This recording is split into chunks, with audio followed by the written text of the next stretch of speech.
persecuted Christians in Iraq. The head of the U.S. Agency for International Development tells us if money is reaching religious minorities. Human rights. We talk with a Catholic bishop from India who is in Washington, D.C. to advocate for Christians in his country. Catholic in America. Our next installment in the News Nightly exclusive poll examines the faithful's attitude toward abortion. And hating it to death. Why Pope Francis warned the faithful about gossip. On EWTN News Nightly for Wednesday, October 17th, 2018.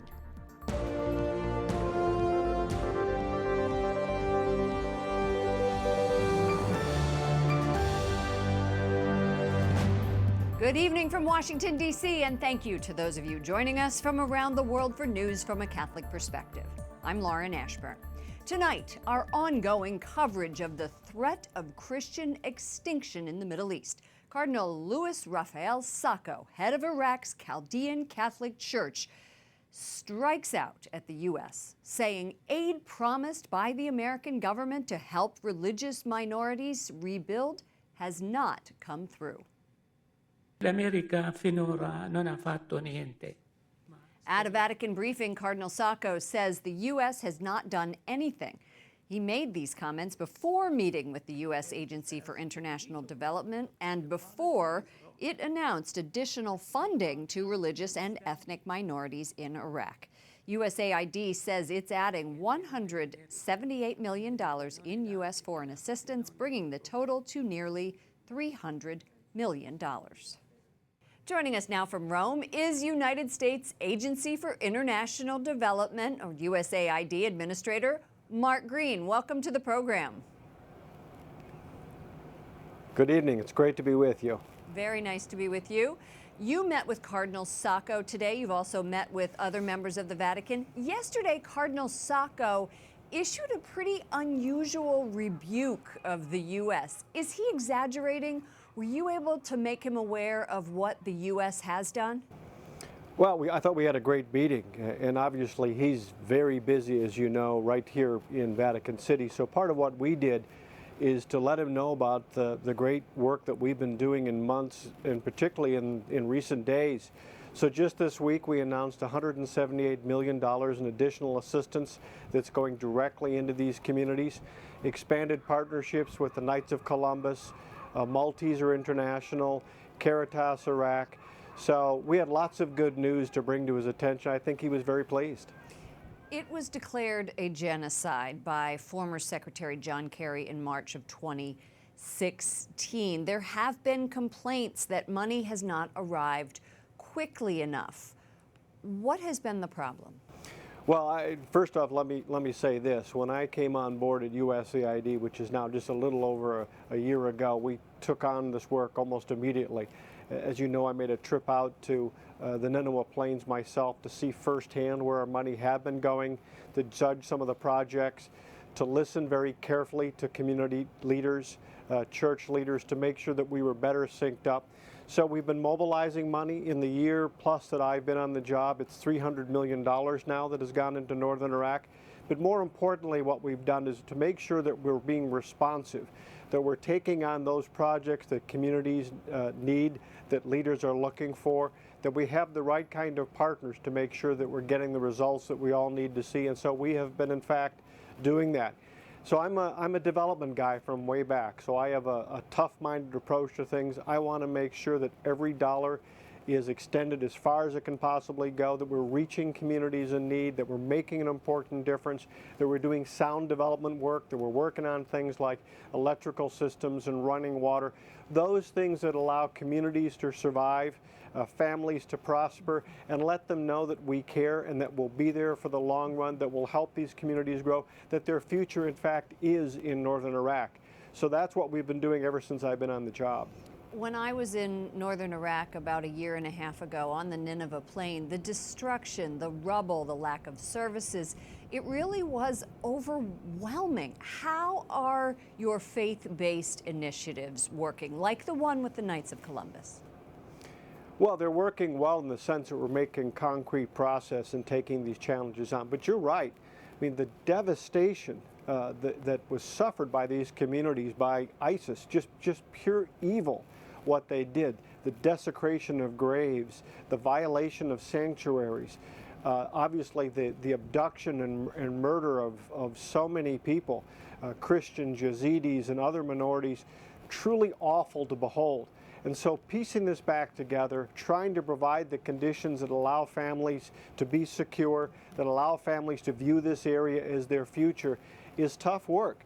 We get there by working hand in glove with faith-based organizations, leaders, because they're trusted voices, they're trusted partners, they know what the needs are. We're working closely with them to make sure that we get money out the door, into their hands, but then also doing a tough-minded approach to each of these projects. Projects need to produce. They have to lift lives. They have to build communities. So it's a lot of work. I feel good about the progress we're making, but make no mistake, there's a long way to go. The suffering that they have encountered is obviously historic and devastating. And so I think the progress is going to be important, but it's going to take a while to get to where we all want to be.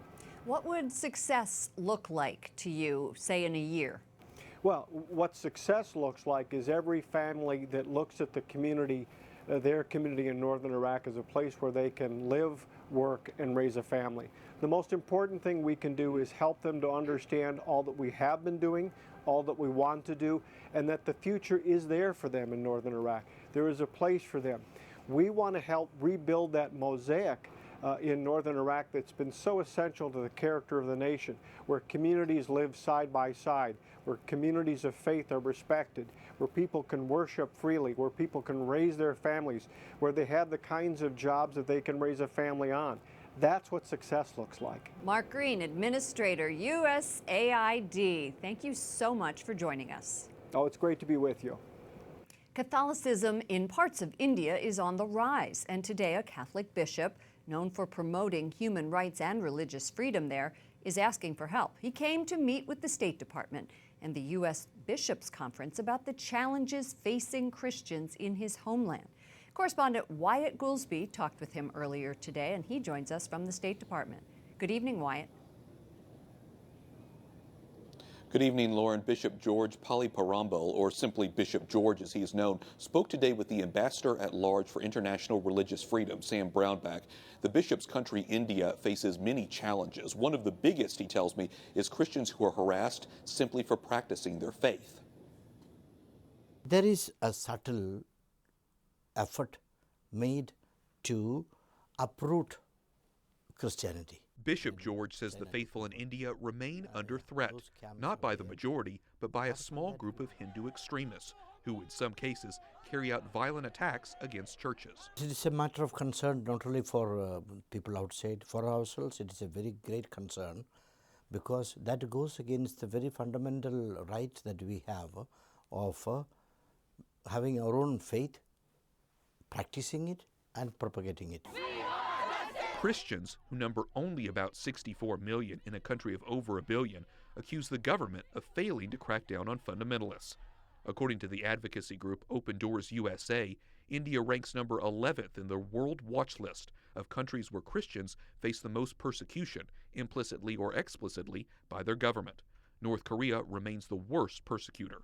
Bishop George hopes India's government will take action. When we approach the leaders, they are very friendly. But when these subtle attacks or talks come, they never speak against that. His Excellency says his diocese, located in the northeast corner of the country, faces a very different challenge, a growing Catholic population with no way to regularly celebrate Mass. Less than 100 priests serve about 90,000 people, spread out in remote areas. The bishop asked Catholics around the world to pray for all those who face obstacles to practicing their faith. Human rights advocates note that in India, extremists view Christianity as a foreign religion, which is why Christians are often seen as outsiders and face danger as a result. The bishop tells me, however, Catholics in his tribal regions see the church more as a unifying institution in a region where more otherwise there wouldn't be any unity at all. Lauren? Why, what happens to those in India who convert to Christianity?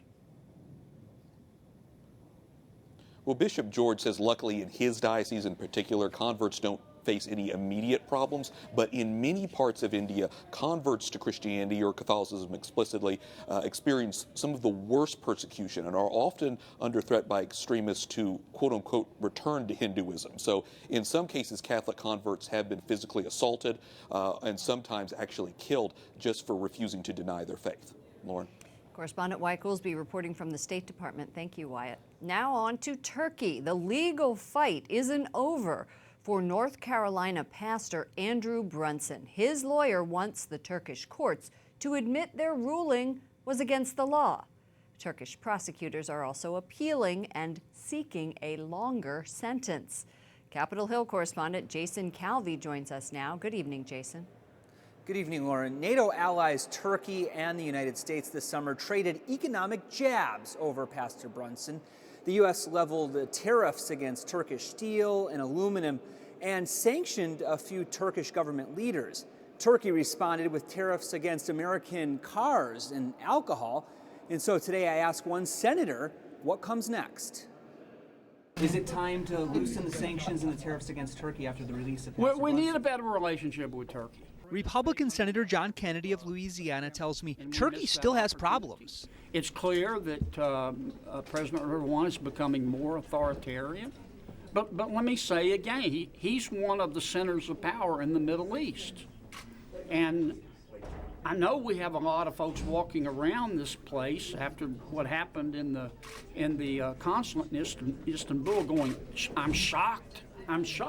Turkey accused Pastor Brunson of spying and having links to terrorists. Senator Kennedy says Turkey is part of a bigger problem. We have a situation in the Middle East, with the exception of Israel, it's all authoritarian, and we've got to balance the power there. The relationship with Turkey takes a backseat today to Saudi Arabia. Journalists asked senators if the U.S. will hold Saudi Arabia accountable for the fate of missing journalist Jamal Khashoggi. Well, I can't speak for the administration. All I can say is that would be startling if that's the case. And there would have to be some consequences. I don't feel like saying what those should be at this point because I just don't know enough about it. But it's a matter of great concern to all of us. We also should be looking closely at the next round of Saudi arms deals. President Trump miscited it as being $110 billion. It's nothing like that, but there are several $1 billion of sales that may well come up in the year ahead. And Catholic Senator Marco Rubio tells CNN the United States must be willing to stop those sales, stop selling weapons to the Saudi kingdom. Capitol Hill correspondent Jason Calvi. Thank you, Jason. An October surprise is shaking up the race for governor of Alaska. The state's lieutenant governor resigned yesterday for allegedly making unspecified, inappropriate comments to a woman. The move hurts the re-election chances of incumbent Governor Bill Walker. The independent is locked in a tight three-way race. President Trump stepped up his partial defense of Saudi Arabia and the apparent killing of a journalist, saying the kingdom shouldn't automatically be presumed guilty. He urged Turkey to turn over any audio evidence if it exists. And he compared the furor to that surrounding his Supreme Court nominee, Brett Kavanaugh. White House correspondent Mark Irons reports. Good evening, Mark. Good evening, Lauren. President Trump sent Secretary of State Mike Pompeo to the Middle East to demand a fair and complete investigation. The journalist's suspected murder creates tension with Saudi Arabia. The country has long helped the U.S. in its war on terror. They are an ally. We have other very good allies in the Middle East, but if you look at Saudi Arabia, they're an ally and they're a tremendous purchaser of not only military equipment, but other things. Waiting for answers, the president isn't laying blame on Saudi Arabia for the alleged killing of Jamal Khashoggi, a Saudi writer critical of the country's crown prince. I want to find out what happened, where is the fault, and we will probably know that by the end of the week. A Turkish newspaper published a disturbing account of Khashoggi's alleged murder, claiming an audio recording provides proof it was perpetrated by a team of Saudis. President Trump says the U.S. has asked for that evidence if it exists, and he'll receive a full report from Secretary of State Mike Pompeo when he returns to the U.S. Pompeo met with the president of Turkey today and the Saudi king and crown prince on Tuesday. We had very direct conversations about this, the seriousness of this, how serious President Trump is taking this, how serious the United States will take this. No one should mistake that we're looking to see the results of these investigations too.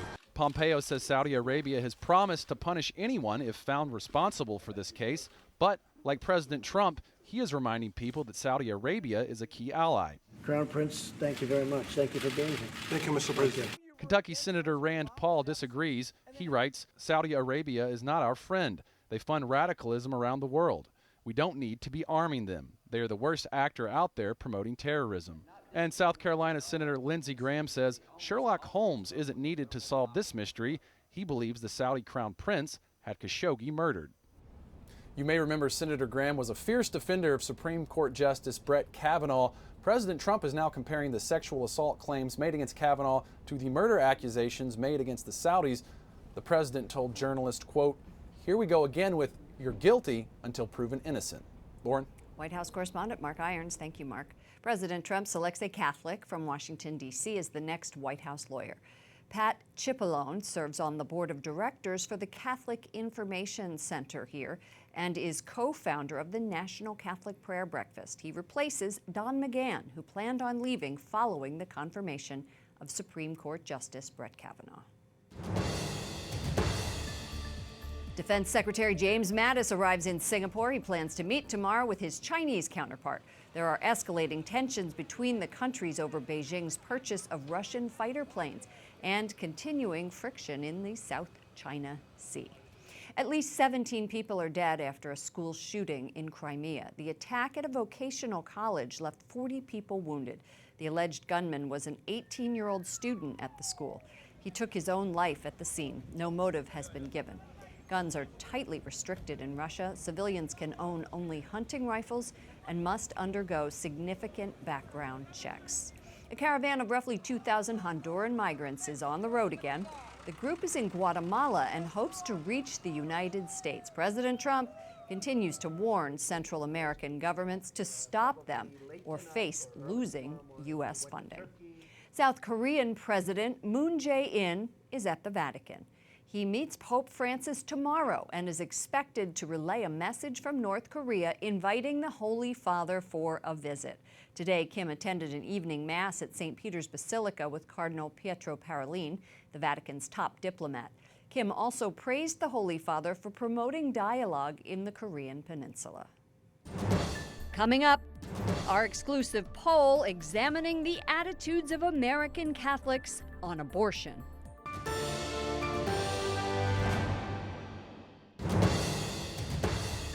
EWTN News Nightly's exclusive Catholic in America poll by McLaughlin and Associates focuses on issues that are motivating Catholic voters. We surveyed 1,000 people who self-identified as Catholics from all regions of the country. 67% of them are moderate or conservative/traditional Catholics. Tonight, we delve into views on abortion and Planned Parenthood. 71% of respondents said they were concerned about abortion. 82% of those who attend weekly Mass said they were concerned. We wanted to know if respondents considered themselves to be pro-life or pro-choice. 49% said pro-life. 42% said pro-choice. But among those who say they attend Mass weekly, 68% said they were pro-life and 26% said pro-choice. We were also curious about Planned Parenthood, particularly given the increased efforts by pro-life groups to defund Planned Parenthood. We asked respondents if they had a favorable or unfavorable opinion of the group. 62% of surveyed Catholics have a favorable opinion of Planned Parenthood, 26% unfavorable. But among those who say they attend Mass weekly, 58% have a favorable opinion and 36% unfavorable. With just 20 days until the election, Marjorie Dannenfelser, president of the Susan B. Anthony List, joins us. We're going to talk about how important the midterms are to the pro-life movement. Let's start with the poll numbers about Planned Parenthood that we have. 58% of Catholics who attend weekly Mass have a favorable opinion. Why do you think so many Catholics, and this is conservative, traditional, moderate, and liberal, have a positive view of the largest abortion provider in the U.S.? Yeah, it's very easy to answer that question. It's that Planned Parenthood has the best PR machine in the nation, better than any that I've ever seen. It's completely in their interest for Americans to not notice that they are the #1 provider of abortions in the nation. It's in their interest for the nation to not see the fact that all other services have gone down at Planned Parenthood while abortions have stayed about the same. You notice that their new president is always wearing a white coat as if she is the doctor for all women. Well, we know what goes on there is really not that. And that we, you and I, and everyone watching, pays $1 million a day to keep that operation going. There are 26% of weekly church-going Catholics who say they're pro-choice. Right. What do you say to them? I say perhaps they're like me when I wasn't pro-life, and that they haven't allowed themselves to see the horror. It's the only answer to a question like that. There's a lot that goes on internally when we've embraced that issue. There might be people we know, maybe ourselves have experienced this. There's a lot vested in not assenting to this beautiful teaching, and I think that we should take actually that as a challenge to make sure that we're always speaking with a beautiful and loud voice on the issue. Jeannie Mancini, president of March for Life, recently said that using religious language when talking about the pro-life position might not be an effective tool. She said, quote, using the language of philosophy and natural law is a lot more effective. Do you agree? Do you think that's what's needed? Well, I think Jeannie is right, and if you're talking to somebody where that's where their center is. The key is to know your audience when you're speaking on this issue, know who you're talking to, and know where their center is. How do they make decisions? How do they see the world? Do they think this is primarily a religious issue, or primarily a science issue about women's rights, or what? That's why asking questions and listening is so vital on this issue. On a scale of 1 to 5, we asked how concerned about global issues people were. Human trafficking, #1. Poverty, immigration, climate, religious freedom, and then abortion. Yeah. Is there a way to reverse the priorities, especially during the midterms? How are you doing that? Well, I think stories are everything. Telling the story of somebody that's expecting a 20-week-old baby and they're offered an abortion, or they actually had an abortion at that stage. I really believe that telling those stories, moving up into this election, making sure that the country knows what's at stake, that we have abortion up until the end, no limits, and this election could change all that. Out of all of the people who are running, the pro-life candidates, what is the projection for them? Very good. If the election were held today, I think we would pick up we'd have a net positive in the Senate. We'd be doing extremely well. I think your previous question has everything to do with that. The more the life issue is elevated to the top, the better off we do, because the contrast between those candidates is immense. Well, thank you so much for joining us. Marjorie Dannenfelser, president of the Susan B. Anthony List. Bishop Joseph Sistone of Saginaw, Michigan, has died after a battle with lung cancer. Officials say 911 responders arrived at his home yesterday morning and found him dead. Bishop Sistone was appointed in 2009 by Pope Benedict XVI. He served in the Archdiocese of Philadelphia. He was 69 years old.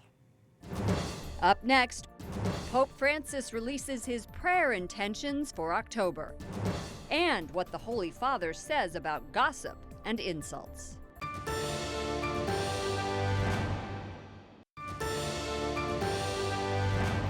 Pope Francis releases his prayer intentions for October. He wants the faithful to remember all religious men and women. Con su oración, pobreza y paciencia son esenciales para la misión de la Iglesia. The Holy Father says the prayers are needed given the challenges of today's world, and this is now part of a new social media campaign called #PrayForTheChurch. And Pope Francis has harsh words today at his general audience. He compares insults and gossip to killing people. Che anche l'insulto e il disprezzo possono uccidere. Francis told tourists and pilgrims today contempt and hatred are tantamount to murder. The Holy Father has been focusing on the 5th commandment, thou shalt not kill. He says the first step to killing is not loving. And finally tonight, on this date in 1979, Mother Teresa was awarded the Nobel Peace Prize.